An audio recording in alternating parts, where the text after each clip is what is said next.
салом. хабарҳои радиои озодиро аз рӯзи сешанбе 14 апрел ман хиромон бақозода тақдим мекунам. дар олмон тарафдорони эътилофи нирӯҳои оппозитсионии тоҷикистони нав дар баробари сафорати тоҷикистон дар шаҳри берлин намоиши эътирозӣ ташкил карданд.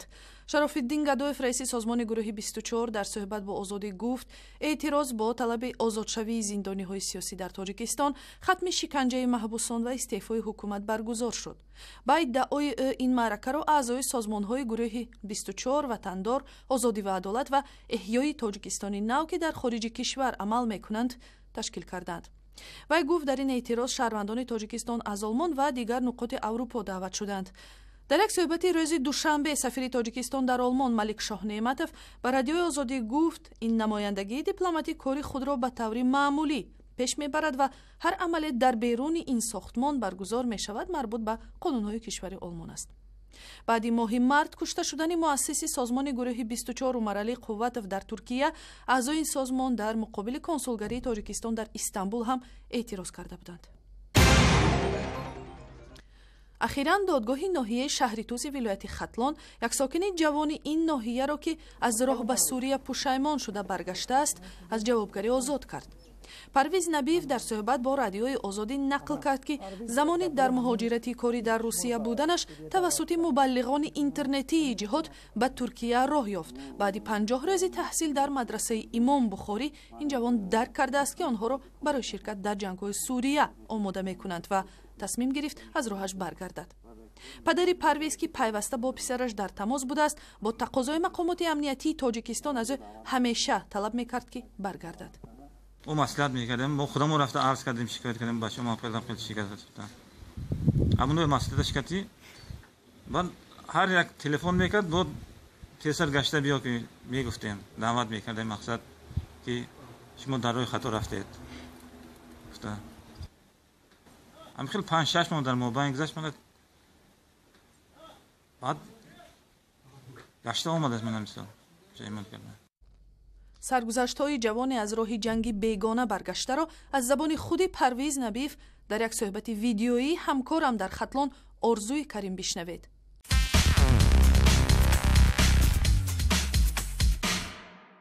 اونا از مسکو چگونه دعوت کردن به سوریه؟ ما از طریق اینترنت رفتیم در اونجا مثلا میگفتن که روی الله روی حق است. ما نکی دعوت او رو گوش نبودیم، فقط دعوت هم روی گفتن که روی الله هست، روی چه شهید شوی اجرش کامل است مثلا ما گوش کردیم. بعد در اونجا رفتیم مختمون سوال کردیم، مثلا سوال کردیم گفتن که اونجا گفتن که اونجا میره مقصد به رحم و شفقت ای طرف کودکورا خورده است کامل زن است میکشه همش قتل میکنه.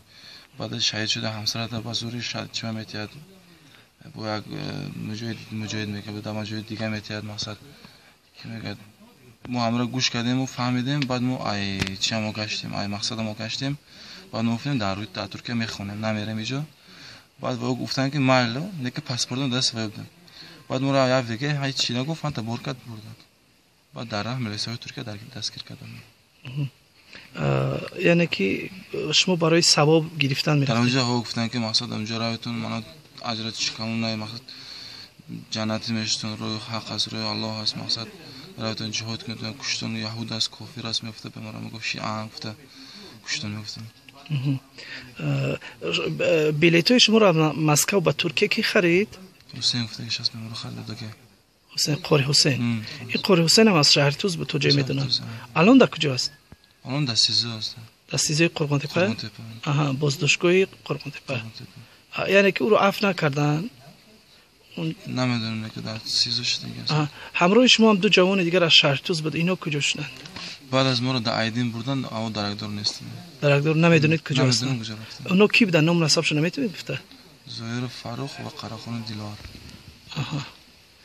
چی شد که شما پشیمان شدید همین که زنی شما رو بعد از مرگتون دیگه کسی میگیرد و همین چیزا؟ همون بعد در وقت جنگ گفتن به رحم و شفقت میشویتون واسه قتل میکنتون خورده کلام همش ای طرف. بعد ما عایشه ما گشتیم. یعنی شما زن نداره دولی؟ نداریم زن داریم. زن دارید. زنتون با خودتون بود؟ نه با خودم نبود اینجا زن. اینجا بود. فرزند نداره؟ داریم فرزند. چند فرزند؟ یک فرزند. یک فرزند. شما پیش از اونه که برای راه اسلام رفتید و گویا که شهید میشدید فکری بچه‌تون و همسرتون نکردید؟ نه وقتی که ما هم دعوت رو گوش میگم چه خیلی که آدم عقلش گم کرده دیگه دمرا گرفتار شدیم دیگه. یعنی فکر نکردید؟ نه چه خیلی که هم دعوت رو گوش میکنی هیچ دیگه فکر نمیکنی. شکل پره‌ای این مصاحبه در سایت اینترنتی رادیوی آزادی دسترس است. در صرافی‌های تاجیکستان دوباره بالاروی قرب دلار آمریکایی مشاهده می‌شود.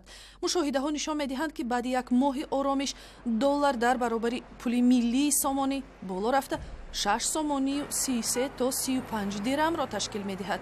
صرافان می‌گویند این قیمت را با موافقه با بانک‌های کشور معین کردند. بانک ملی این وضع را هنوز شرح نداده است.